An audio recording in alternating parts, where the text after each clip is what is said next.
आइए सुनते हैं 29 अप्रैल 2026 को दिन भर घटी घटनाओं का विश्लेषण। क्या कभी सोचा था कि सड़क पर सुरक्षित चलना एक फंडामेंटल राइट यानी मौलिक अधिकार बन जाएगा? जी हाँ, बिल्कुल। आज के इस क्विक करंट अफेयर्स एक्सप्लेनियर में 29 अप्रैल 2026 की सबसे बड़ी और इम्पैक्टफुल खबरों पर हम सीधे नजर डालने वाले हैं। चलिए, बिना देरी के शुरू करते हैं। तो सबसे पहले बात करते हैं उस बहुत ही हिस्टोरिक डिसीजन की।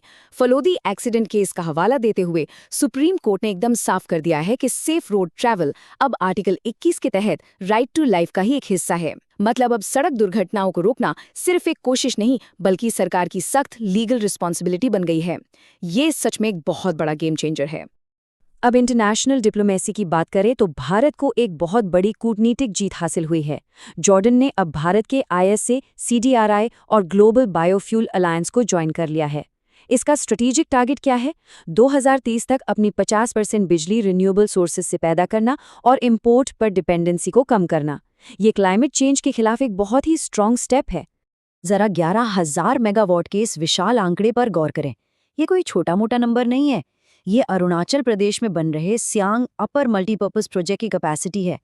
ब्रह्मपुत्र नदी पर बन रहा ये मैसिव हाइड्रो पावर प्लांट न सिर्फ एनर्जी देगा, बल्कि ये चीन के डैम्स का एक बेहद ही सॉलिड और रणनीतिक जवाब भी है। उधर कोलंबिया में ग्लोबल फॉसिल फ्यूल कॉन्फ्रेंस चल रही है, जहां 50 से ज्यादा देश इस बात पर माथापच्ची कर रहे हैं कि जीवाश्म ईंधन यानी फॉसिल फ्यूल्स को कैसे खत्म किया जाए। लेकिन यहाँ एक बड़ा ट्विस्ट है। दुनिया के जो सबसे बड़े एनर्जी कंज्यूमर्स हैं, जैसे भारत, अमेरिका और चीन, वो इस कॉन्फ्रेंस से पूरी तरह गायब हैं। सोचने वाली बात है ना? और इकोनॉमी के मोर्चे से एक सीरियस वार्निंग आ रही है। मिडिल ईस्ट में जो टेंशन बढ़ रही है ना, और ग्लोबल ऑयल प्राइसेस में जो अचानक से उछाल आया है, उसका सीधा और भारी असर भारतीय रुपए पर पड़ रहा है।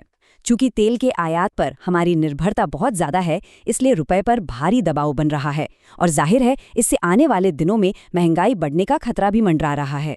चलिए अब बाकी खबरों का एक बहुत ही quick lightning fast round up लेते हैं। नीति आयोग ने डिजिटल इकोनॉमी के लिए DPI 2047 का विजन पेश किया है। उधर UN ने ग्लोबल इंस्टीट्यूशंस के कमजोर होने और जियोपॉलिटिकल इंस्टेबिलिटी की बड़ी चेतावनी दी है। OPEC प्लस अब दुनिया के 44% तेल को कंट्रोल कर रहा है। तुर्की में COP31 के क्लाइमेट फाइनेंस की तैयारियां चल रही हैं। इकोसिस्टम बैलेंस के लिए स्पीशीज मेटा पॉपुलेशन स्ट्रैटेजी पर फोकस है। और हाँ, दिल्ली वालों को हीट वेव से प्री मॉनसून वाली एक बहुत ही जरूरी राहत भी मिल गई है।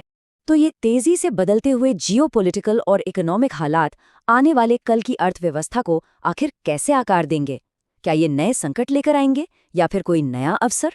इस बड़े और अहम सवाल के साथ हम आज के इस एक्सप्लेनर को यहीं खत्म करते हैं। ऐसे ही तेज, सटीक और डेली करंट अफेयर्स अपडेट्स के लिए अभी फॉलो जरूर करें।